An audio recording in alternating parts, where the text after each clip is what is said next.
نحمدہ ونصلی علی رسولہ الکریم. آپ مل کے جائیے گا سر زبیر مٹھانی، وہی ہے نا؟ آج نماز سے پہلے ایک ویڈیو دیکھی، اس کے بعد سے دماغ کام نہیں کر رہا. غلطیاں بھی آج مجھ سے اسی وجہ سے ہوئی ہیں. ایک مسجد کے امام صاحب کی ویڈیو آئی ہے مدرس کی. ظالموں نے ان کو شہید کیا تو ان کا چھوٹا بیٹا ان کے کیسے سینے پہ سر رکھ کے رو رہا ہے اپنے باپ کے. ان قتل کرنے والوں کو ذرا بھی خیال نہیں ہوتا کہ کسی انسان کے قتل سے اس کا گھر کیسا اجڑتا ہے. اپنے بچوں کو سامنے رکھ کے سوچا کریں، وہ کیسا بچہ جو ہے اپنے باپ کے سینے پہ جنازے پہ چیخ چیخ کے رو رہا ہے. گھروں سے جب جنازے اٹھتے ہیں گھروں میں کوہرام مچتا ہے. 2-4 دن پہلے مفتی منیر شاکر صاحب کو شہید کیا گیا. مجھے ان کے عقائد کے بارے میں زیادہ معلومات نہیں ہے، لیکن میں بس اتنی بات ان کے بارے میں جانتا ہوں کہ جب میں مسائل میں گھرا ہوا تھا، مشکلات میں تھا، اس شخص نے مجھے بہت زیادہ فیور کیا اور بڑی بہادری سے میرے حق میں بیان ریکارڈ کروایا. تو ان کا مجھ پر یہ احسان ہے. ان کی بھی شہادت کی اطلاع آئی، اور اب مساجد میں ائمہ، علماء، مدرسین، خطباء، ان کو شہید کیا جا رہا ہے. دوسرا، جب ملک میں ایسے حالات ہوتے ہیں تو کبھی بھی پروپیگنڈے کا شکار نہ ہوا کرو. یہ سب کچھ دہشت گردی ہمارے پڑوسی ملک سے ہو رہی ہے، اور انہوں نے کچھ لوگوں کو خریدا ہوا ہے سوشل میڈیا پہ کہ ہم ان کو ماریں گے اور تم اس موت سے، اس قتل سے ہماری طرف سے غافل کر دو. ان کو خود ان کو آپس میں لڑواؤ. قتل ہوتا ہے، میں کہتا ہوں اس نے مارا، وہ کہتا ہے اس نے مارا، وہ کہتا ہے اس نے مارا، اور پھر جھوٹ پلود اس میں جھوٹی جھوٹی ویڈیوز اور تصویریں وہ بھی چلائی جاتی ہیں. جو ہمارا اصل دشمن جو پڑوس سے یہ کام کر رہا ہے وہ بڑا خوش ہوتا ہے کہ ان کو مار بھی رہا ہوں، اور یہ ایک دوسرے پہ الزام ڈال کے اپنے ہی ملک کو اپنے ہاتھوں سے توڑ رہے ہیں. تو ہوش کے ناخن لو. اس وقت آپس کے اختلافات اپنی جگہ، خواہ وہ سیاسی اختلاف ہو یا مذہبی اختلاف ہو، اصل دہشت گرد کو پہچانو اور اس کے خلاف متحد ہو جاؤ، ورنہ وہ حشر ہونے والا ہے جو لیبیا اور شام میں ہوا ہے. اب تک شام کے حالات سیٹ نہیں ہو پائے ہیں، اس سے بھی زیادہ بدترین حالت ہوگی. جو اٹھتا ہے منہ میں آتا ہے سوشل میڈیا پہ ایک ویڈیو بنا کے ڈال دیتا ہے. بند کراؤ بھائی ان سب کے منہ. جب تک آپ کے پاس یقینی تحقیق نہ ہو کوئی تبصرہ مت کرو. ہمارا ایک ہی دشمن ہے جو پڑوس میں ہے، اور اس کو سپورٹ کرنے والے بہت سارے دشمن بڑے بڑے کنٹریز ہیں جو اسلام دشمن ممالک ہیں، وہ فل سپورٹ کر رہے ہیں. تو کچھ ہوش کے ناخن لو بھائی. سیاسی اختلافات اپنی جگہ، لیکن اپنے ہی ملک کو اپنے ہاتھ سے کریدنے کی اور توڑنے کی کوشش، اور اپنے ہی لوگوں پہ الزام، وہ اس نے مارا ہے، وہ اس نے مارا ہے، جس نے مارا ہے وہ تماشا دیکھ رہا ہے. اور کچھ قتل تو اس میں ایسے ہیں جس میں انہوں نے مانا ہے کہ ہم نے مارے ہیں، وہ مان رہے ہیں کہ ہم نے مارا ہے. یہ پھر بھی ہمارے یہاں ٹک ٹاک پہ، فیس بک پہ ویڈیوز آ رہی ہیں کہ فلاں نے مارا ہے. جو قاتل ہے وہ کہہ رہے ہیں میں نے مارا ہے. تو یہ سوشل میڈیا نے تباہی مچائی ہوئی ہے اس وقت. اس میں جھوٹ اور سچ سب مکس چل رہا ہے. تو کیسے وہ اپنے والد کے سر پہ، کے سینے پہ سر رکھ کے بچہ رو رہا ہے. اپنے گھروں میں جا کے دیکھا کرو اپنے بچوں کو. چند مہینے پہلے توہین رسالت کے نام پہ ایک شخص کو گولی مار دی. اس کی بیٹی کس طرح بلک بلک پہ رو رہی تھی. اس کی ویڈیو بیچاری کی زیادہ چلی بھی نہیں کہ میرا باپ نمازی تھا، میرا باپ نبی کا گستاخ نہیں تھا. یار اپنی بیٹیوں کو جا کے دیکھا کرو، اپنی معصوم بچوں کو، بیٹیوں کو دیکھا کرو کہ تمہاری لاش جب گھر میں آئے، صبح آرام سے گئے تھے، چلتے پھرتے کھاتے پیتے، جب لاش آئے گی تو کیا قیامت گزرے گی ان کے اوپر. جس کا دل چاہتا ہے کسی کو گستاخ قرار دے کے گولی مار دے، جس کا دل چاہتا ہے سیاسی الزام لگا کے گولی مار دے، جس کا دل چاہتا ہے پروپیگنڈے کا حصہ بن کے شکوک اور شبہات، کوئی تحقیق نہیں ہوتی کسی کے پاس. تو یہ انارکی ملک میں جو پھیلی ہوئی ہے بھائی، یہ اس کے تانے بانے باہر کی طاقتوں سے جا کے ملتے ہیں. اپنے اختلافات رکھو، کسی غلط کو صحیح یا صحیح کو غلط مت کہو، ظالم کو عادل، عادل کو ظالم مت کہو. لیکن ان اختلافات میں اتنا آگے مت جاؤ کہ ہمارے جو دشمن ممالک ہیں وہ اس اختلافات سے ناجائز فائدہ اٹھانا شروع کرتے ہیں. اور صحافیوں میں ہر ایک ٹھیک نہیں ہے. یہ نہیں کہ جو زیادہ بول رہا ہے وہ ٹھیک ہے. جو بھی صحافی بولا کرے نا فلاں نے فلاں کو مارا اس وجہ سے, تو تجھے کیوں نہیں مارا پھر اب تک؟ تو کیوں دندناتا گھوم رہا ہے؟ فلاں نے فلاں کو مارا ہے تو فلاں میں اگر یہ عیب تھا تجھ میں تو یہ اس سے زیادہ ہے, تجھے کیوں نہیں مارا اب تک؟ جو منہ میں جس کے آ رہا ہے اور جو باہر بیٹھ کے بیانات دے رہے ہیں ان پہ تو بالکل اعتماد نہیں کرو. جب آپ باہر ملک میں ہوتے ہیں تو باہر کی ایجنسیوں کے لیے آپ کو خریدنا بہت آسان ہوتا ہے, پھر تو آپ آزاد بیان دے ہی نہیں سکتے. بہت مشکل. میں نہیں کہہ رہا کہ سارے برے ہیں, لیکن اس میں بہت خطرہ ہوتا ہے کہ اب تو آپ کو باہر بھگانے والا بھی کوئی اور ہے, نکالنے والا بھی, اور استعمال کرنے والا بھی کوئی اور ہے. تو وہ جو میں نے ویڈیو دیکھی میں تو خون کے آنسو رو رہا ہوں. کچھ باہر ملک میں بھی بیٹھ کے صحیح بات بھی کرتے ہیں, میں یہ نہیں کہہ رہا, لیکن کوئی اعتماد نہیں ہے بھائی. یہ ہم یہاں پسیں گے قتل و غارت میں اور یہ باہر بیٹھ کے تماشے دیکھیں گے. تو اس وقت ہم جس دہشت گردی کا شکار ہیں, کچھ دہشت گردیاں تو ہماری اپنوں کی ہیں, اپنی ہیں, لیکن وہ اس لیول کی نہیں ہے. اصل جو ابھی دہشت گردی ہو رہی ہے کہاں سے ہو رہی ہے؟ ہمارے پڑوسی ملک سے ہو رہی ہے. وہ تماشا وہ دیکھ رہے ہیں, وہ لڑوا رہے ہیں آپس میں, ہم وہ اس نے کیا, وہ اس نے کیا. وہ خود مر رہا ہے, وہ ہمیں کہاں سے مارے گا؟ ایک آدمی خود مر رہا ہو اور اس پہ الزام لگاؤ تو وہ اس کو مار رہا ہے. اس سے پوچھو تو وہ کہہ رہا ہے وہ تو مجھے بھی مار رہا ہے, کل ہی تمہیں تھوڑی مار رہا ہے. سب مر رہے ہیں اس میں, سب شہید ہو رہے ہیں, سب سیاسی جماعتوں کے لوگ شہید ہو رہے ہیں, ہر مکتبہ فکر کے علماء شہید ہو رہے ہیں, ہر طبقہ اس میں شہید ہو رہا ہے اس جنگ میں. تو یہ بین الاقوامی طاقتوں کا کام ہے جس کا مقصد ہمارے ملک میں انارکی پھیلانا, اور جو نمبر لگائے ہوئے تھے ان لوگوں نے, تو وہ قومیں تو نہیں سدھنی. لیبیا کے لوگ بے وقوف, خلافت عثمانیہ ایسے ٹوٹی ہے, تو اب ہم بھی اسی دہانے پہ کھڑے ہیں. تو ٹوٹ جانے سے کیا ہوگا؟ آپ کو حقوق مل جائیں گے. یہ دماغ سے نکال دو. یہ سارے وسائل جو ہے نا ان پر پورا قبضہ ہو جائے گا بیرونی طاقتوں کا, حقوق نہیں ملیں گے. اور جو قتل و غارت ہوگا نا, قتل و غارت کا میدان, اتنے دھڑے پھر آپس میں لڑیں گے نا, آپس میں بندر بانٹ کرنے کے لیے کہ تمہاری سوچ ہے, اتنے دھڑے آپس میں لڑیں گے بندر بانٹ کے لیے. اس میں جو قتل و غارت اور جو کچھ ہوگا وہ میں اور آپ سوچ بھی نہیں سکتے. تم غزہ کو بھول جاؤ گے. تو اس لیے سوشل میڈیا کی خبروں کو بغیر تحقیق کے آگے مت پھیلاؤ. سمجھ لو کہ کون ہمارا دشمن ہے اور کون ہمارا دوست ہے. جو جوڑ کی بات کر رہا ہے وہ دوست ہے, جو دشمن پہ الزام ڈال رہا ہے وہ دوست ہے, اور جو آپس میں ایک دوسرے پہ الزام ڈال رہا ہے وہ کبھی بھی ہمارا دوست نہیں ہو سکتا. وہ ہمیں لڑوانے کی کوشش میں ہے. آج ہم نے 15واں پارہ پڑھا ہے, وہ مجھے اتنی اس جو ویڈیو بچے کی دیکھی نا, باپ کے سینے پہ سر رکھ کے کیسے بلک بلک کے رو رہا ہے باپ کے جنازے پہ. صبح بیچارہ وہ باپ وہ نماز پڑھنے کے لیے گیا ہے اور لاش آئی ہے اس کی. بچوں پہ کیا گزرتی ہے. اس کے بعد سے اتنی طبیعت میری خراب, نہ مجھ سے سنایا جا رہا تھا, پھر نماز میں بھی بار بار دھیان ادھر جا رہا ہے. تو وہ غلطیاں بھی بار بار اسی وجہ سے ہو رہی. مفتی منیر شاکر کا بھی کبھی یعنی ان کا کلپ آتا کیسے مجھے وہ فیور کر رہے تھے, اور کیسے چند منٹوں میں گھنٹوں میں انسان کی جان چلی جاتی ہے. یہ دہشت گرد ہیں, یہ انسانی خون ان کی نظر میں بہت سستا ہے. کوئی ایسا کام نہ کرو جس سے دہشت گردوں کو فیور ملے. آج ہم نے 19واں پارہ پڑھا ہے جس میں ہم نے سورہ فرقان ختم کی ہے اور سورہ نمل. سورہ فرقان میں اللہ تعالیٰ نے اپنے نیک بندوں کی صفات بیان کی ہیں. فتنوں کے دنوں میں نا یاد رکھو, جو کنارہ کشی اختیار کر کے بیٹھ جائے نا وہ بچ جاتا ہے, اور جو کسی فریق کا حصہ بن جائے اس کو نہیں, اور اس کے پاس تحقیق بھی نہ ہو کہ میں جس کو فیور کر رہا ہوں وہ حق پر بھی ہے کہ نہیں ہے, وہ مسائل کا شکار ہوتا ہے. جب تک یقینی 100% آپ کے پاس خبر نہ ہو کوئی تبصرہ مت کرو, اور کوئی ایسی ویڈیو آگے مت پھیلاؤ.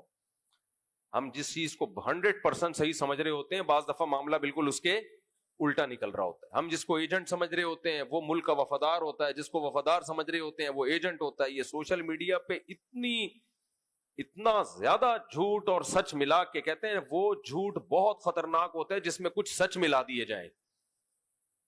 کیونکہ دو چار چیزیں صحیح نکلتی ہیں تو لوگ کہتے ہیں جب یہ صحیح ہے تو باقی بھی صحیح ہوں گی. یہ جھوٹ بولنے کا بہت ہی خطرناک طریقہ ہوتا ہے کہ ایک دو سچ ہوں اور اس میں پھر آپ دیکھو. ایک آدمی کو آپ نے کہا یہ چور ہے, اس نے چوری کی تھی, ویڈیو دکھا دی چپل چوری کی ہے,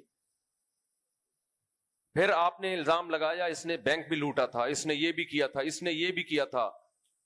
تو جب اس نے ایک ویڈیو دکھا دی نا چپل والی, تو اب آپ ساری باتوں کا یقین کر لو گے پھر بینک بھی اسی نے لوٹا ہوگا, حالانکہ اس لوٹنے میں اس کا کوئی دخل نہیں تھا. تو وہ ایک سچ میں جب آپ نے بہت سارے جھوٹ ملا دیے تو لوگ مان لیتے ہیں.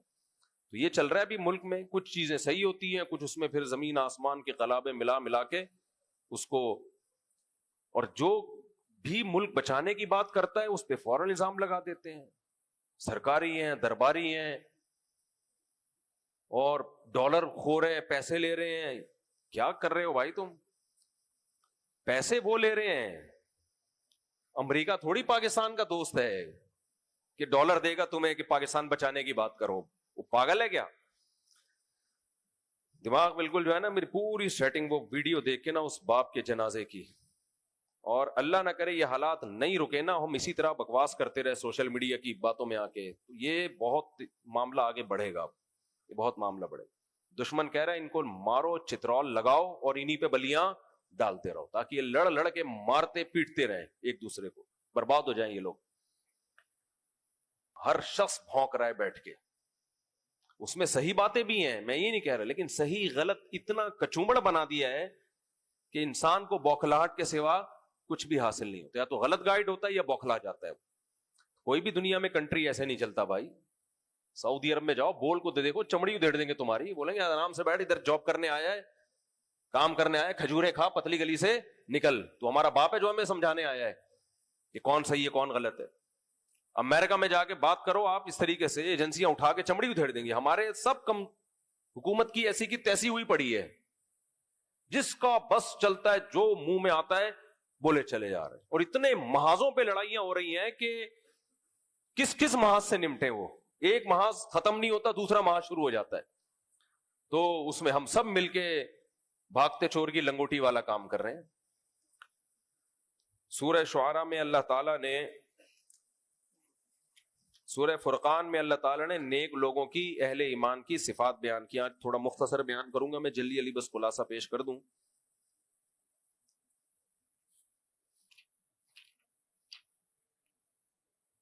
وعباد الرحمن الذين يمشون على الارض هونا واذا خاطبهم الجاهلون قالوا سلاما. فرمائے رحمان کے بندے وہ ہیں کہ جو زمین پر عاجزی کے ساتھ چلتے ہیں. وَإِذَا خَاطَبَهُمُ الْجَاهِلُونَ قَالُوا سَلَامًا, جاہلوں سے بحث میں الجھتے نہیں ہیں. آپ کو اندازہ ہو جاتا ہے کہ کون دلیل سے بات کرنا چاہتا ہے اور کون بلا وجہ بحث کر کے میں نہ مانوں والی بات کر رہا ہے. تو اللہ فرماتے ہیں اپنے ٹائم کو ایسے جاہلوں پہ ضائع مت کیا کرو. وَالَّذِينَ يَبِيتُونَ لِرَبِّهِمْ سُجَّدًا وَقِيَامًا, ایمان والے بندے رات کو اپنے رب کے لیے سجدے اور قیام میں کھڑے ہوتے ہیں. والذین یقولون ربنا اصرف عنا عذاب جہنم, فرمائے یہ وہ لوگ ہیں جو کہتے ہیں اے اللہ ہم سے جہنم کے عذاب کو دور کر دے. ان عذابها کان غراما, بے شک اس کا عذاب چمٹنے والا ہے. آج ہمارے ہاں دعاؤں میں آخرت مانگنے کا رواج ہی ختم ہو گیا ہے. کوئی اگر تہجد میں دیکھو نا کسی کو اٹھتے ہوئے تو اس کا مطلب کوئی مسئلہ اٹکا ہوا ہے اس کا, وظیفے بھی اسی مسئلوں کے لیے پڑھ رہے ہوتے ہیں. اللہ نے قرآن میں بتایا کہ مسلمان کے لیے سب سے بڑا مسئلہ کیا ہے, اللہ جہنم کی آگ سے اس کو بچا لے اور جنت کا اس کو وارث بنا دے. تو سب سے زیادہ دعاؤں میں کس کو مانگنا چاہیے؟ جنت کو مانگنا چاہیے. انہا ساعت مستقرا ومقاما والذین اذا انفقوا لم یسرفوا ولم یقتروا, فرمایا خرچ کرنے میں میانہ روی سے کام لیتے ہیں. اور آگے فرمایا لا یدعون مع اللہ الہا آخر, اللہ کے سوا کسی کو نہیں پکارتے. ولا یقتلون النفس التي حرم اللہ الا بالحق, اور کسی نفس کو ناحق قتل نہیں کرتے. انسانی جان کا قتل کرنا اکبر الکبائر میں آتا ہے, اکبر الکبائر میں. فرمایا ومن يفعل ذلك ولا يزنون, اور زنا نہیں کرتے. ومن يفعل ذلك يلقى اثاما, جو یہ گناہ کا ارتکاب کرے گا وہ بہت بڑے گناہ کا مرتکب ہوگا. یضاعف لہ العذاب یوم القیامہ، فرمائے قیامت کے دن اس کو بہت سخت ترین عذاب دیا جائے گا. زنا پر، قتل نفس پر، شرک پر، یہ سارے چھوٹے گناہ نہیں ہیں. فرمایا الا من تاب وآمن وعمل عملا صالحا، فرمایا جو ایمان لاگے اور توبہ کر لے. اگر ماضی میں کسی سے گناہ ہوا ہے تو اللہ نے توبہ کا دروازہ کھولا ہوا ہے، اور پھر توبہ کی اللہ نے امید دلائی، توبہ پہ حوصلہ دلایا. فرمایا الذین یقولون ربنا هب لنا من ازواجنا وذریاتنا قرۃ اعین، فرمایا ہمارے نیک بندے دعا کرتے ہیں کہ اللہ ہمیں ہماری ازواج اور اولاد کی طرف سے آنکھوں کی ٹھنڈک عطا فرما. اس کی تفسیر کیا ملتی ہے اسلاف سے کہ اللہ ہماری بیویوں کو، بچوں کو نیک بنا دے تاکہ ان کی نیکیوں کو دیکھ کے ہماری آنکھیں ٹھنڈی ہوں. بچہ ویڈیو گیم کھیل رہا ہو، اسے دیکھ کے آنکھیں ٹھنڈی ہوتی ہیں؟ بولو. بچہ فلم دیکھ رہا ہو، کوئی نئی فلم آئی ہو اور آپ کی بیوی اسٹار پلس دیکھ رہی ہو، ابھی مجھے نہیں پتا اسٹار پلس آتا ہے کہ نہیں آتا، پہلے آتا تھا نا، سب اسٹار پلس ہی دیکھتے تھے. تھا وہ اسٹار نیگیٹو لیکن نام اس کا اسٹار پلس رکھا ہوا تھا. تو آنکھیں ٹھنڈی ہوتی ہیں جب گھر میں آئے تو دیکھا وائف بھی اسٹار پلس دیکھ رہی ہے اور بچے بھی، نیا ڈرامہ. لیکن حقیقت ہے جب آپ گھر میں آؤ، آپ کی بیگم اسکارف لے کے قرآن پڑھ رہی ہو، مصلی پہ بیٹھی ہوئی دعا مانگ رہی ہو، آپ کے بچے نماز پڑھ رہے ہوں، مجھے تو بہت مزہ آتا ہے خدا کی قسم. اس دن کیا ہوا، میرے تو بچے بھی واریوں سے چینج ہوتے ہیں نا، تو ایک گھر میں میری بچیاں زیادہ ہیں، تو اس دن میں کوئی اتنا نیک نہیں ہوں کہ ساری رات کو تہجد، ایسی آپ جیسے ہی ہیں. تو اس دن مجھے خیال آیا کہ چلو تھوڑا تہجد پڑھ لیتے ہیں. تو میں جب نماز میں کھڑا بھی رمضان میں ہی، تو میں جب نماز میں کھڑا ہوا تو بچیاں بھی آئیں، سب لائن سے اسکارف لے کے نا، سب نماز. پھر میں مصلی پہ دعا مانگ رہا ہوں، سب دعا. خدا کی قسم اتنا سکون ملتا ہے یہ منظر دیکھ کے، اتنا سکون ملتا ہے، ایسا لگتا ہے انسان کے بچے ہیں. ایسا لگتا ہے کہ انسان کے بچے ہیں. تو اپنے ماتحت لوگ کوئی نیکی کے کام میں ہو، تبلیغ میں نکالا کرو اپنے بچوں کو، اپنے گھر والوں کو. تبلیغ میں لوگ معمولات کے پابند ہو جاتے ہیں. تو آج کل تو سب جگہ بس ٹک ٹاک اور وہ خواتین کے میک اپ کے، آج کل خواتین زیادہ تر یہی دیکھ رہی ہوتی ہیں، میک اپ کے پتہ نہیں 50,000 طریقے انہوں نے ٹک ٹاک پہ دیکھ لیے، لیکن ابھی تک کوئی ان کو پسند بولو نہیں آئے. 50,000 سے بھی زیادہ دیکھ لیے ہوں گے. ٹھیک ہے ان کی نیچر ہے، ہم اس کی مخالفت نہیں کر رہے، لیکن آنکھیں کس چیز سے ٹھنڈی ہوتی ہیں؟ ان کو اللہ کی اطاعت اور فرما برداری. بیٹی باپ کے سامنے، جوان بیٹی سر پہ چادر ہو تو اچھی لگتی ہے یا بغیر چادر کی اچھی لگتی ہے؟ سلیو لیس کپڑے پہن کے باپ کے سامنے آئے، سر پہ چادر نہ ہو، گلے کھلے ہوئے ہوں، باپ کو وہ بیٹی اچھی نہیں لگتی. جوان بیٹی ہو، پراپر ڈریس ہو، کتنی اچھی لگتی ہے. میں تبھی یہ سیکولر لبرل لوگوں پہ حیران ہوتا ہوں، یار جو تمہارے سامنے تمہاری بیوی کا لباس ہونا چاہیے وہی کس کا لباس ہے؟ بیٹی کا. بیٹی کے لیے تو بڑے مقدس اور پیارے جذبات ہوتے ہیں انسان کے دل میں، تو ان کو بیٹی کیسے، ان کا ریلیشن کیسے بنتا ہے؟ تو کیسا گھروں کا منحوس ماحول ہے ان لوگوں کا، اللہ بچائے. بچپن سے ہی بیٹیوں کو چڑیاں پہنائی ہوتی ہیں، اسکارف، وہ اسکرٹ پہنائے ہوتے ہیں، اور سلیو لیس کپڑے بچپن سے پہنائے ہوتے ہیں، وہ اسی لباس میں بڑی ہوتی ہیں، باپ کے سامنے بھی اسی لباس میں، بھائی کے سامنے بھی. کوئی تقدس رہا ہی نہیں ہے، تبھی پھر نفرتیں محبتیں ہے ہی نہیں. تو بچیاں جب بڑی ہو جائیں نا، تھوڑا ان کو خیال کرنا چاہیے، باپ کے سامنے سر پہ چادر لیں. بھائی ہے اس کے سامنے حلال حرام کا مسئلہ نہیں ہے، یہ حیا کا مسئلہ ہے، حیا کا تقاضا ہی ہے. تو پہلے ایسا ہی ہوا کرتا تھا، اذان کے وقت خواتین سر پہ چادر لے لیتی ہیں، اچھی بات ہے. بعض اسکالرز نے اس کی بھی نفی کر دی، کوئی دلیل نہیں ہے. بھائی ادب کی کوئی دلیل نہیں ہوتی، ادب بس شریعت نے حکم دیا ہے، تو اب کیسے ہوگا وہ عرف بتائے گا آپ کو. تو بچیوں کو پراپر ڈریس پہنایا کریں، اچھی لگتی ہیں بچیاں پورے کپڑوں میں. تو اللہ نے فرمایا کہ ایمان والے دعا مانگتے ہیں، ربنا ہب لنا من ازواجنا، اللہ ہماری بیویوں اور اولاد کی طرف سے ہمیں آنکھوں کی ٹھنڈک عطا فرما، وجعلنا للمتقین اماما، ہمیں پرہیزگاروں کا امام بنا، نالائقوں کا امام نہ بنا. امام کا مطلب کیا ہے؟ مرد سربراہ ہوتا ہے نا گھر کا، بیوی بچوں کا سربراہ کون ہے؟ مرد ہے. تو ہمارے ماتحتوں کو پرہیزگار بنا تاکہ ہم نیک لوگوں کے سربراہ بنے. بے وقوفوں کا جو سربراہ بن گیا نا اس کی ایسی کی تیسی ہو جاتی ہے, وہ سربراہ کو بیچ کے کھا جاتے ہیں وہ.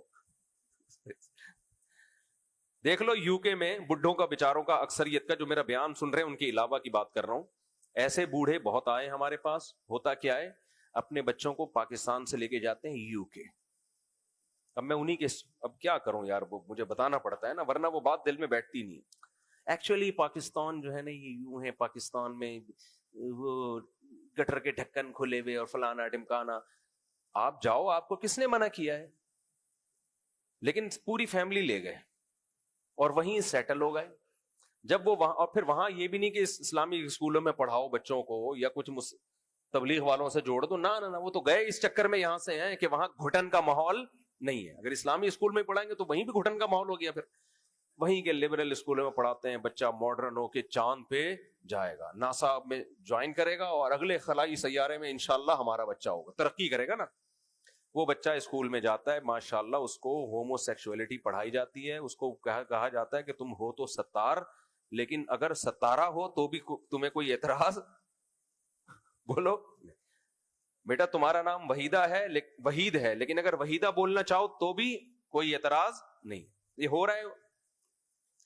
تو پھر اس کو بیٹا ابا کبھی ڈانٹ کے بات کریں تو ہمیں بتانا. کسے بتانا؟ ابا صرف ایک خانسامہ ہے, اس کا کام تمہیں کھلانا اور پلانا. اما اگر تھپڑ لگائے نا تو پولیس کا نمبر ہے, یہ بتانا. تمہاری اما نے تمہیں ایک تھپڑ لگایا, ہم تمہاری طرف سے تمہاری اما کو 4 تھپڑ لگائیں گے. یہ وہ واقعات نہیں ہے جو اخباروں کے, یہ جو فون پہ جن بھگتے ہیں وہ بتا رہے ہوتے ہیں ہمیں, سمجھ رہے ہو. ایک صاحب نے بتایا میری بچی کا موبائل 24 گھنٹے موبائل سے لگی ہوئی ہے, 16 سال اس کی عمر, ہر وقت دیکھ دیکھ کے بیزار ہو گئے, یار جان چھوڑ اس کی بھائی. باپ نے جب بہت سمجھایا ایک ہلکا سا تھپڑ لگا دیا. ماشاءاللہ اسکول میں کہیں اس سے پوچھا ہوگا, تھپڑ تو نہیں مارا کسی نے, اس نے بتا دیا. پولیس آئی, ابا اندر. چلو ابا چھوٹ کے آئے 2-4 دنوں میں. پھر بیٹی کو پولیس والوں نے ورغلایا اور بیٹی کو باپ کی کسٹڈی سے, ماں کی کسٹڈی سے بھی باپ کی کسٹڈی سے بھی ہٹا دیا. بچے تو ناسمجھ ہوتے ہیں. ایک ہفتے کے لیے بچی ماں باپ سے گئی, اس کی ماں رو رو کے مجھے فون کر رہی ہے, مفتی صاحب ہماری بچی گئی ہمارے ہاتھ سے.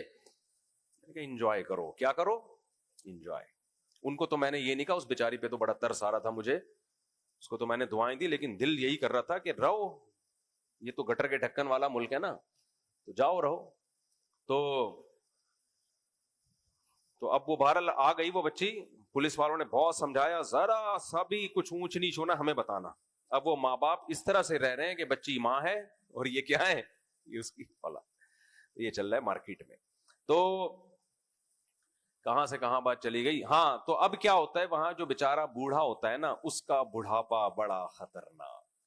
یو کے میں ایک چوک ہے بھائی, اگر میرا بیان کوئی صاحب یو کے میں بیٹھ کے سن رہے ہیں, میں آپ کی بات کر ہی نہیں رہا, آپ کو کیوں ٹینشن ہو رہی ہے؟ ہو سکتا ہے وہ کہ میں تو گھر میں بڑا لائف کو انجوائے کر رہا ہوں, میں آپ کی بات کر نہیں رہا, ٹھیک ہے نا. اچھا, یو کے میں بہت سارے چوک ہوں گے, تو بھائی میں وہ والے چوک کی, میں کیمرے کی طرف دیکھ کے میں وہ والے چوک کی بات نہیں کر رہا جو آپ سمجھ رہے ہیں. ادھر سارے بوڑھے ستائے ہوئے نا, جو کراچی, پنجاب, اٹک, اور ان جگہ اٹک کے تو پھر بھی رپورٹ ذرا کم ہے, اور وہ سارے بوڑھے وہاں اپنے دکھڑے لے کے بیٹھتے ہیں کہ ہم اپنے بچوں کو یہاں لے کر آئے, اپنی وائف کو یہاں لے کر آئے, ہم نے ان پہ کتنا خرچ کیا, پڑھایا لکھایا, ایک غریب ملک سے امیر ملک لا کے ان کو اسٹیبل کیا, آج ہماری گھر میں 2 ٹکے کی عزت نہیں. تو اس ٹائپ کے جتنے بوڑھے بزرگ ہیں, سب ایک جگہ آ کے اپنا غم کیا کرتے ہیں, شیر. بات سمجھ میں آ رہی ہے کہ نہیں آ رہی؟ یہ بہت ہو رہا ہے. جتنا مالدار علاقہ ہوگا نا, پاکستان میں بھی اب یہ ہو گیا ہے, ڈیفنس میں اس کا ریشو زیادہ ہے اور غریب علاقوں میں اس کا ریشو کم ہے. سمجھتے ہو؟ کیونکہ دولت دکھا دی بچوں کو, تربیت دہلے کی نہیں ہے. تربیت ان کو کیا سکھائے, thank you, how are you, nice. بیٹا جب گھر میں آیا کرو تو دوپہر کا وقت ہو تو گڈ آفٹر نون بولا کرو. پاپا کہاں ہے, یہ ابو نہیں ہے, یہ کیا ہے, پاپا. یہ تربیت چل رہی ہے. یہ مما مما بولنا غلط نہیں ہے، نہ پاپا بولنا غلط ہے، لیکن ان کو چڑ ہے ابو کے لفظ سے. ابو بولا تو یہ تو دیسی نکلا، اس کو تو 2 کا پہاڑا آتا ہوگا، 2 کا ٹیبل تو یاد ہی نہیں ہوگا اس کو. یہ تربیت ہو رہی ہے ان کی. انگلش میں ٹھش پش تھوڑی سی سکھا دی اور وغیرہ وغیرہ، بس اس کو جو ہے نا تو وہ پھر وہ تو ایسا نکلتا ہے جو نکلے میں. ابھی دیکھو نا ڈیفینس میں ایک بچے کو پکڑا ہے نا، کیا کر رہا تھا وہ، ڈگی میں لے جا کے بندہ مار دیا اس نے. تو بھائی ڈیفینس میں کوئی سن رہا، میں آپ کی بات نہیں کر رہا. تو سمجھ رہے ہو، تو یہ چل رہا ہے مارکیٹ میں. سمجھ رہے ہو کہ نہیں سمجھ رہے؟ یہ چل رہا ہے مارکیٹ میں. تو وہاں باہر ملکوں میں بےچارے بڈھوں کا کوئی حساب و کتاب نہیں ہوتا، گھر میں ان کی 2 ٹکے کی نہیں ہوتی. اس لیے بچوں کو بچپن سے دین سکھاؤ. اور خدا کی قسم تمہارے پاس تبلیغی جماعت ایک ایسا راستہ ہے، جب تم بچہ جب بگڑتا ہے نا تو پھر انسان کہتا ہے میرے پاس تبلیغ کے علاوہ کوئی آپشن نہیں ہے. یہی فضائل اعمال جس پہ صبح شام اعتراض کرتا ہوں، کوئی بات نہیں، اس کی تعلیم میں بٹھا دے میرے بچے کو، اس میں ڈاکو بنانا تو نہیں سکھا رہے نا. ایسے ایسے لوگ تبلیغ میں، ہم نے ایک بندہ مجھے ملا، میں اس کا نام تو ظاہر ہے نہیں بتاؤں گا اور کنٹری بھی نہیں بتاؤں گا کس کنٹری کا تھا. ڈرگس کا بہت بڑا اسمگلر، چھوٹا نہیں بہت بڑا اسمگلر. قرآن کی تفسیر رہ رہی ہے لیکن ابھی اس آیت کو تھوڑا سا ایکسپلین کرنا ہے. کیا کچھ جرم نہیں کیا اس نے. ایک دن خیال آیا کہ بھائی کیا کس طرف جا رہا ہوں میں. کہہ رہے میں گیا مسجد میں، جماعت آئی بھی تھی، وہاں بیٹھا. اس کے بعد سے 4 مہینے پھر پوری زندگی کیا ہو گئی، تبدیل. تبلیغ والوں کا صرف انسانوں پر نہیں خاندانوں پہ احسان ہے، اور صرف خاندانوں پہ نہیں علاقے والوں پر احسان ہے، صرف علاقے والوں پہ نہیں ملکوں پہ احسان ہے. ملکوں کے وہ بڑے بڑے دہشت گرد جو کنٹری کے لیے بہت بڑا خطرہ بن سکتے تھے ڈرگس کے ذریعے، ڈرگس کی اسمگلنگ وغیرہ کے ذریعے، ان کو انسان کا بچہ بنایا ہے جو 1000 روپے لے کے بندوں کو قتل کر دیا کرتے تھے. تو سوچو وہ اگر ہوتے تو ملک میں کیا کیا کچھ ہو جاتا. انڈیا میں بھی پاکستان میں بھی ایسے لوگوں کو سدھارا تبلیغ والوں نے. ہم تو ملے ہیں نا، اس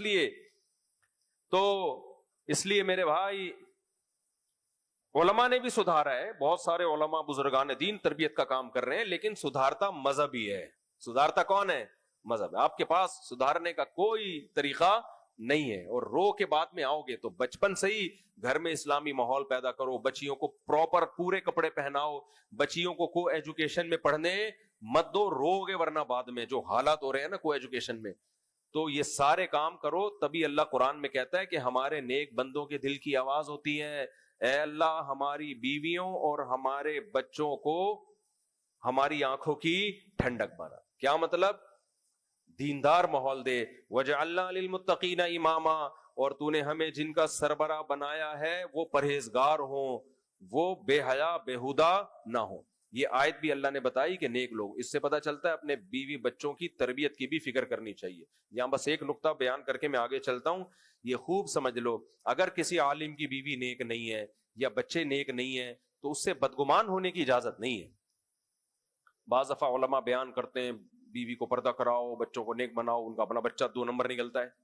کہتے ہیں ابے ادھر بیان کرتے ہیں نیک بناؤ، ادھر یہ دیکھو کیا ہے. بھائی ہو سکتا ہے اس نے نیک بنانے کی کوشش کی ہو، وہ نہ بناؤ. انسان کی اپنی بھی تو سوچ ہوتی ہے. نوح علیہ السلام نے کم کوشش کی اپنے بچے کو نیک بنانے کی، لیکن کیا بنا؟ وہ کافروں کے ساتھ ہلاک ہوا ہے. تو لوط علیہ السلام نے اپنی بیوی پہ محنت نہیں کی ہوگی. لوط علیہ السلام کی بیوی مخبر تھی. مخبر جو بدفعلی کرنے والے لڑکے ہیں ان کو پتہ بتاتی تھی کہ فلاں جگہ لڑکے ہیں. اتنا بڑا جرم کر رہی تھی وہ. اور بیوی کس کی تھی؟ لوط علیہ السلام کی، جو اس برائی کو مٹانے کے لیے دنیا میں آئے تھے. تو اس لیے کسی عالم، کسی بزرگ کے بچوں کو، بیوی کو، بالغ بچی کو دیکھ کے بدگمان مت ہو. ہاں یہ ایک سوالیہ نشان بہرحال ہے کہ بھائی یہ یا تو اللہ کی طرف سے آزمائش ہے یا آپ کی تربیت میں کوئی کمی ہے. بعض دفعہ آزمائش ہو جاتی ہے، بعض دفعہ تربیت میں کمی ہوتی ہے. تو گھر میں پردے کا، بچوں کو نماز کا، ان سب چیزوں کا عادی بنانا چاہیے. آگے ہم چلتے ہیں. آج ہم نے سورہ شعراء پڑھی ہے، اس میں حضرت سلیمان علیہ السلام کا بڑا دلچسپ واقعہ ہے. میں کئی بار بتا چکا ہوں لیکن مزہ آتا ہے یار اس واقعے میں. بڑا خاندانی واقعہ یہ. اللہ تعالیٰ فرماتے ہیں وَلَقَدْ آتَيْنَا دَاوُودَ وَسُلَيْمَانَ عِلْمًا، ہم نے داؤد اور سلیمان کو علم دیا. بنی اسرائیل کے دو جلیل القدر پیغمبر گزرے، داؤد علیہ السلام اور سلیمان علیہ السلام، اور ایسے ایسے معجزے دیے اللہ نے داؤد اور سلیمان علیہ السلام کو کہ انہوں نے کہا الحمدللہ الذی فضلنا علی کثیر من عبادہ المؤمنین، لوگوں اللہ کا ہم پر بہت بڑا فضل ہے، تمام تعریفیں اس اللہ کے لیے جس نے ہمیں بہت سارے لوگوں پر فضیلت دی۔ اور اللہ کہتے ہیں داؤد علیہ السلام کے وارث تھے سلیمان علیہ السلام، داؤد علیہ السلام کی بہت ساری شادیاں تھیں، معذرت چاہتا ہوں، تو آپ کی اولاد بھی بہت ساری تھی، اس میں بھی میں دوبارہ آپ سے معذرت چاہتا ہوں۔ تو آپ کہیں گے ان کی شادیاں تھیں تو آپ کیوں معذرت کر رہے ہو؟ یہ میں بتا رہا ہوں مجبوراً، کہتے ہیں نا شادیوں کا ٹاپک لے آتا ہے، تو بہت سارے بیٹے تھے، ان میں اللہ نے سلیمان علیہ السلام کو آپ کا والی اور وارث بنایا۔ اس سے ایک بات یہ بھی پتہ چلتی ہے کہ یہ جو ہم علی الاطلاق کہتے ہیں نا مدرسے کا محتمم ہے، اس کا بیٹا کیوں محتمم بن گیا، مدرسے کا مدرس ہے اس کا بیٹا کیوں مدرس بن گیا، مسجد کا متولی ہے اس کے بعد اس کا بیٹا کیوں متولی بن گیا، تو اگر وہ بیٹا نااہل ہے پھر تو یہ ناجائز ہے، لیکن اگر اہل ہے تو اس کا بننا زیادہ بہتر ہے، کیونکہ اس پہ لوگوں کو اتفاق کی امید زیادہ ہوتی ہے۔ جیسے حضرت مفتی محمد شفیع صاحب رحمہ اللہ تعالی مفتی اعظم تھے پاکستان کے، ان کی انتقال کے بعد ان کے بڑے بیٹے حضرت مفتی رفیع عثمانی صاحب بنے دارالعلوم کے۔ وجہ کیا تھی؟ ان میں صلاحیت تھی، علم بھی کامل، ماشاءاللہ تقوی بھی، اور مینجمنٹ کے ماہر تھے۔ تو اب ایسے موقع پہ یہ اعتراض نہیں بنتا کہ اپنے زندگی میں اپنے بیٹے کو کیوں بنا دیا، اگر بیٹا باصلاحیت ہے تو بہت اچھا کیا اس کو بنا دیا۔ تو دیکھو دارالعلوم کورنگی نے کیسی پھر ترقی کی ہے۔ گڑبڑ وہاں ہوتی ہے جب بیٹا کو 2 ٹکے کا کچھ بھی نہیں آتا۔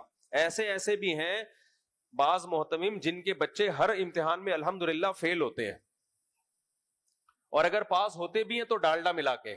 ڈالڈا سمجھتے ہو؟ ہم جب کرکٹ کھیلتے تھے نا تو کمنٹری پہلے سادہ اسٹائل، وہ جو اسکورنگ جو ہے نا وہ لکھتے تھے سادہ اسٹائل میں، وہ تو اصطلاحات بھی بھول گیا میں۔ تو اب کیا ہوتا تھا، جیسے ہماری ٹیم کھیل رہی ہے، ہم کاپی لے کے بیٹھے ہوئے ہیں نا، یا وہ ملیا ہوا ہے کوئی بندہ، تو وہ 2 رن بنائے لکھ 3 دیے نا،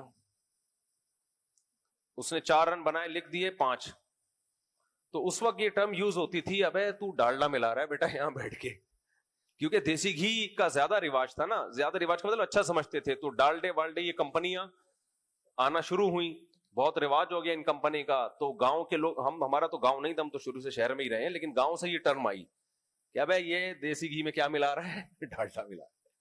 تو وہ جملہ مجھے ہمیشہ یاد آتا ہے، جب بھی کوئی ایسی دھاندلی کر رہا ہوں، کہتا ہوں کیا کر رہا ہے تو؟ اس میں ڈالڈا ملا رہا ہے۔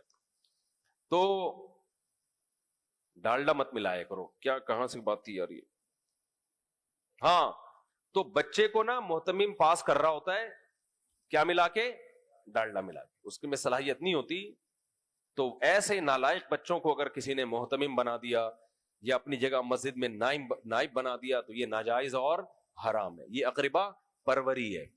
تو لیکن داؤد علیہ السلام کے بیٹے چونکہ باصلاحیت تھے، سلیمان علیہ السلام، اللہ کہتے ہیں آپ کے بعد کون والی وارث ہوگا، یہ سارا نظام کون سنبھالے گا؟ سلیمان۔ تو اس پہ یہ اعتراض نہیں بنتا اقربا پروری چل رہی ہے معاذ اللہ، ٹھیک ہے نا۔ وجہ کیا ہے بھائی؟ باصلاحیت ہیں وہ، اور یہ اللہ نے ان کی سلیکشن کی، تو اللہ اگر سلیکشن نہ بھی کرے انسان بھی سلیکشن کر سکتا ہے۔ فرمایا کہ وَوَرِثَ سُلَيْمَانُ دَاوُودَ قَالَ يَا أَيُّهَا النَّاسُ عُلِّمْنَا مَنطِقَ الطَّيْرِ، آپ نے لوگوں سے کہا اے لوگو اللہ نے ہمیں پرندوں کی بولی سکھائی ہے۔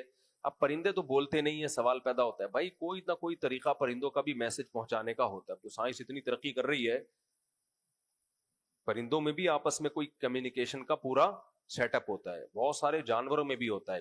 تو اللہ نے سلیمان علیہ السلام کو سکھایا، تو وَحُشِرَ لِسُلَيْمَانَ جُنُودُهُ مِنَ الْجِنِّ وَالْإِنسِ وَالطَّيْرِ، ایک دفعہ سلیمان علیہ السلام اپنے لشکر کے ساتھ جا رہے ہیں جس میں جنات بھی ہیں، انسان بھی ہیں اور پرندے بھی، عامل نہیں تھے اتفاق سے، کیونکہ جہاں عامل ہوتے ہیں تو وہاں اتفاق سے جنات آتے ہیں، لیکن چونکہ سلیمان علیہ السلام موجود تھے اس لیے عاملوں کا وہاں کوئی گزر نہیں تھا، ٹھیک ہے نا، یہ وہاں جا کے ناٹک واٹک ڈرامے بازی کر نہیں سکتے تھے۔ فَهُمْ يُوزَعُونَ، ان کو روکا گیا، پورا لشکر چل رہا ہے، حَتَّى إِذَا أَتَوْا عَلَى وَادِ النَّمْلِ، چیونٹیوں کی ایک وادی کے پاس سے گزرے، قَالَتْ نَمْلَةٌ، چیونٹی کہنے لگی، یا أَيُّهَا النَّمْلُ ادْخُلُوا مَسَاكِنَكُمْ، اے چیونٹیوں اپنے بلوں میں داخل ہو جاؤ، سلیمان اور اس کا لشکر تمہیں لا یحطمنکم روند نہ ڈالے، وہم لا یشعرون اور ان کو پتہ بھی نہیں چلے گا، سب مرے پڑے، سب کے جنازے ہوں گے یہاں پہ۔ آج سائنس نے یہ بات ثابت کی ہے، بہت سارے جانوروں کو نا جو آفت آ رہی ہوتی ہے کوئی بڑی، اس کا پہلے سے علم ہو جاتا ہے۔ سلیمان علیہ السلام کا تو لشکر کوئی زلزلے سے کم تھوڑی تھا، وہ بہت بڑا لشکر تھا۔ تو سلیمان علیہ السلام نے جب چیونٹی کی بات سنی نا، فتبسم ضاحکا، کھلا کے ہنس پڑے اور اللہ کا شکر ادا کیا، ربی اوزعنی، اے اللہ مجھے توفیق دے کہ میں تیرا شکر ادا کروں۔ کیا مطلب؟ اتنی بڑی نعمت تو نے مجھے دی کہ چیونٹی کا جو میسج باقی چیونٹیوں کے لیے تھا وہ بھی مجھے سمجھ میں آتا ہے، تو اللہ سے کا شکر ادا کر رہے ہیں۔ اے اللہ، یہ معجزہ تھا سلیمان علیہ السلام کا، تو معجزے کی نسبت کس کی طرف ہوتی ہے؟ اللہ کی۔ سلیمان علیہ السلام میں خود یہ نہیں تھا کہ وہ سمجھ جاتے، یہ سب کون بتا رہا تھا سلیمان علیہ السلام کو؟ اللہ۔ اے اللہ مجھے توفیق دے کہ میں اس نعمت کا شکر ادا کروں جو تو نے مجھ پر کی، وعلی والدی، اور میرے والدین پر کی۔ پیغمبر ہر دعا میں اپنے والدین کو یاد رکھتے ہیں، میرے والدین پر بھی، داؤد اور جو آپ کی والدہ تھیں، کہ انہی کی برکت سے مجھے یہ سب کچھ ملا ہے۔ وَأَنْ أَعْمَلَ صَالِحًا تَرْضَىٰ، اے اللہ اتنی بڑی نعمت تو نے مجھے دی، ایسا نہ ہو میں نیک عمل چھوڑ دوں۔ جب نعمتیں ملتی ہیں انسان اللہ کے قریب ہونے کے بجائے دور ہونا شروع ہو جاتا ہے، تو اے اللہ تو مجھے ایسے عمل کی توفیق دینا جس پہ تو خوش ہوگا۔ تو یہ یاد رہے گا، جب بھی کوئی نعمت ملے کیا دعا مانگنی اللہ سے؟ اے اللہ تو مجھے شکر کی توفیق دے اور مجھے نیک عمل کی توفیق دے، ایسا نہ ہو یہ نعمت مجھے ملی ہے تو میں تجھے بھول جاؤں۔ جب پسند کی شادی ہوتی ہے نا تو پہلی رات کو فجر کی نمازی بھی نہیں پڑھتے، کیونکہ دلہن مل گئی، اب اللہ کو یاد کرنے کی کیا ضرورت۔ ہمارے دوست ہیں مسجد میں، رفیع بھائی، نام لینے میں حرج نہیں ہے، وہ دولہا کا جس کی بھی شادی ہوتی ہے نا محلے میں، اس کو فجر میں چیک کرتے ہیں آیا کہ نہیں آیا، اور پھر وہ اس کی کلاس لیتے ہیں۔ وہ جو نمازی ہو پہلے سے، جو نمازی نہیں ہے وہ تو پہلے بھی نہیں آیا۔ کوئی نمازی رخصتی والی رات کو فجر کی جماعت میں شارٹ ہونا، تو رفیع بھائی نے اس کو چھوڑنا نہیں، پھر اس کو گھنٹہ سمجھاتے ہیں، اس کا باپ بھی آتا ہے اگلے دن، صحیح تمہاری شادی ہوئی ہے تم فجر میں کیوں نہیں، اور چیک کر رہے ہوتے ہیں آ رہا ہے کہ نہیں آ رہا۔ اس لیے ہمارے محلے میں جس کی بھی شادی ہو، اللہ کے خوف سے آئے نہ آئے، رفیع بھائی کے خوف سے وہ ضرور آئے۔ تو جب نعمت ملے تو بھائی اللہ کو مت بھولو، اللہ کو یاد رکھو۔ یہ سلیمان علیہ السلام کی دعا سے ہمیں پتہ چلتا ہے۔ اور کہنے لگے یہ بہت اہم بات، وَأَدْخِلْنِي بِرَحْمَتِكَ فِي عِبَادِكَ الصَّالِحِينَ، اے اللہ اپنے نیک بندوں کی فہرست میں مجھے بھی شامل کر لے۔ کتنی تواضع ہے یار، پیغمبر سے بڑا کوئی ہوتا ہے قوم میں؟ پھر بھی میں نہیں کر رہے کہ میں سب سے بڑا ہوں تو باقی لوگوں کو میری فہرست میں شامل کر لے نا۔ کیسے اپنے آپ کو سوسائٹی کا ایک ادنا فرد قرار دے کر، اے اللہ تیرے بہت سے نیک بندے ہیں تو مجھے بھی ان نیک بندوں میں شامل کر لے۔ ہمارے پاس اگر کوئی ایسی کرامت آ جائے، کوئی بھی عقل سے بالاتر واقعہ، تو ہم تو کہیں گے بھائی نیک از کالڈ مین۔ نیک کسے کہتے ہیں؟ مجھے کیا کہتے ہیں؟ نیک۔ تو آپ بھی میرے جیسے بنو تو تمہارے ساتھ بھی یہ کرامتیں ہوں گی۔ لیکن سلیمان علیہ السلام کہہ رہے ہیں اللہ تیرے جو نیک بندے ہیں مجھے بھی ان کا ایک ادنا سا، گویا کہ مفہوم بیان کر رہا ہوں، مجھے بھی ان کا ایک ادنا سا فرد بنا دے۔ ایسا نہ ہو ان معجزوں کو اور ان نعمتوں کو دیکھ کر میں تجھ سے غافل ہو جاؤں، بہت سے نیک بندے مجھے بھی ان میں شامل کر لے۔ اور آج بعض لوگوں نے دین کو ایسا بنا کے پیش کیا ہے کہ ایسا لگتا ہے 4-6 آدمیوں کے علاوہ کوئی دنیا میں نیک رہا نہیں، باقی سب گمراہ، باطل، جہنمی، فرقہ پرست، سب منجن۔ 4 آدمی ہیں، کوئی وہ ہے، ایک آدمی نے خواب میں دیکھا کہ جنت میں دال چاول بٹ رہے ہیں، اس نے کہا بھائی یہ کیا ہو رہا ہے، ہم نے تو سنا تھا بڑی مرغن دیگیں ہوں گی جنت میں، کہتے ہیں اب 4 فرشتے نے بولے 4 آدمی کے لیے دیکھ پکائیں گے، بندے ہی نہیں ہے جنت میں، تو فی الحال ہم نے کیا انتظام کیا ہے؟ تو ایسا نہیں ہوگا میرے بھائی، جنت میں بہت سارے لوگ جائیں گے۔ اچھا بھائی، تو وَتَفَقَّدَ الطَّيْرُ، قرآن کہتا ہے کہ سلیمان علیہ السلام نے ایک پرندے کو گم پایا۔ ام کان من الغائبین، کہتے ہیں مجھے کیا ہو گیا کہ مجھے ہدہد نظر نہیں آ رہا۔ یہ رپورٹ کون پیش کر رہا ہے؟ سلیمان علیہ السلام۔ ام کان من الغائبین، مجھے نظر نہیں آ رہا، یہ وہ مارکیٹ سے ہی شارٹ ہے. بعض دفعہ ہوتا ہے بیٹھا ہوا ہے کہیں، کسی کے پیچھے بیٹھا ہوا ہوگا، کسی کی جیب میں ہوگا، کہیں کرسی کے نیچے بیٹھا ہوا ہے، یہ بھی ہو سکتا ہے. تو مجھے نظر نہیں آ رہا، یہ وہ ہے ہی نہیں. اگر مجھے نظر نہیں آ رہا تو کوئی پرابلم نہیں ہے، میں ذرا چیک کروا لیتا ہوں کہاں ہے. لیکن اگر وہ شارٹ ہے نا، دربار سے غائب ہے، تو لأعذبنه عذابا شدیدا، میں پھر نہیں چھوڑوں گا اس کو، سخت عذاب دوں گا. او لأذبحنه، ہو سکتا ہے ذبح ہی کر ڈالوں. اس سے پتہ چلتا ہے بھائی مملکت چلانا آسان کام نہیں ہوتا، کیونکہ سلیمان علیہ السلام بڑے مجاہد تھے، کنٹری ان کے پاس تھا، اور ہدہد کا کام خفیہ ایجنسی کا تھا. ہر وقت سلیمان علیہ السلام کو رپورٹ چاہیے ہوتی تھی کہ فلاں ملک کے بارے میں تجھے جو رپورٹ لینے کے لیے بھیجا تھا آیا کہ نہیں آیا. پتہ چلا وہ چھٹی پہ گیا، آج اس کی نانی کا انتقال ہو گیا. ابے تیری نانی کا انتقال ہو گیا تو چھٹی پر ہے، بتا کے جاتا تاکہ کوئی آلٹرنیٹ ہم دیکھتے. کیونکہ ایک سیکنڈ بھی تاخیر جو ہے نا بعض دفعہ صدیوں کا نقصان کرتی ہے. جنگ میں ایک سیکنڈ کا توقف، کوئی آپ کے لیے مقابلے میں آیا ہوا ہے اور آپ کے پاس پسٹل ہے، آپ نے کہا یہ والی چھوڑو، دوسری پسٹل اٹھا کے ماروں گا، تو مار لو گے؟ بس گئے. سیکنڈوں کی خطا سے صدیاں برباد ہو جاتی ہیں. اس لیے سلیمان علیہ السلام نے اپنے اس عمل میں بتا دیا بھائی جو میدان جنگ میں لڑنے والے لوگ ہیں یا حکومت چلانے والے لوگ ہیں، ان کو بہت زیادہ بیدار ہونے کی ضرورت ہے. کچھ غلطیاں قابل معافی نہیں ہوتی. اس میں ہمیں بھی سبق ملتا ہے کہ ہم جو مکھنچوؤں کی طرح زندگی گزارتے ہیں نا، کسی کے ذمے کوئی کام لگا تو کرتا ہی نہیں ہے. ابھی کیا واقعہ ہوا ہے یار ہمارے دوست کے ساتھ، ان کی بیوی آگ میں جل کے شہید ہو گئی بیچاری. گیس کا پائپ لائن کہیں سے لیک تھا، ہلکی ہلکی اسمیل آ رہی تھی، انہوں نے اس کو زیادہ اہمیت نہیں دی، بھائی پتہ نہیں کہاں ہے، ایسے ہی سو گئے. بھائی جب تک آپ سو کیسے گئے؟ جب تک یقینی طور پر آپ کو پتہ نہ چلے یہاں ہے، اس کو بلا کے بند کرو، اس کے تمام راستے بند کرو اس کے، آپ سو کیسے گئے؟ سو گئے. وہ بیوی بیچاری صبح اٹھی ہے، کچن میں اس نے جیسے خواتین کرتی ہیں ایک دم آگ بھڑکی ہے، چیخو پکار سے یہ لوگ اٹھے اور اس کو ہاسپٹل لے کر گئے. 2-4 دن زندہ رہی، اس کے بعد انتقال ہو گیا. تو 15-20 سال پہلے بھی میرے ہی ایک دوست کے ساتھ یہ واقعہ ہوا تھا. وہ بیچارہ روتا ہوا آیا ہمارے پاس کہ یہ خواتین کے ساتھ یہ واقعات ہوتے ہیں کچن میں، یہ کامن ہے. یہ واقعات کچن میں کہیں چولہا جلا، بٹن آن کر کے بھول گئی. اب جب گیس کی لوڈ شیڈنگ ہوتی ہے تو یہ ہو رہا ہوتا ہے. چولہا جلایا خاتون نے، گیس آ نہیں رہی تو بعض دفعہ غفلت میں ایسے ہی چھوڑ دیا. اب وہ گیس آنا شروع ہو جاتی ہے تو گیس نکل رہی ہے، ناک بند ہے، اسمیل کا نہیں پتا چل رہا. وہ جلایا اور آگ لگ. ہمارے ایک دوست وہ بھی جلے اس طرح سے آگ میں، میرا شاگرد تھا. کیا ہوا ہے، ٹینکی میں گیا ہے صفائی کے لیے. بھائی ٹینکی کا ڈھکن جب بند ہوتا ہے تو آپ نیچے جاؤ، اس میں گیس ہوتی ہے بعض دفعہ.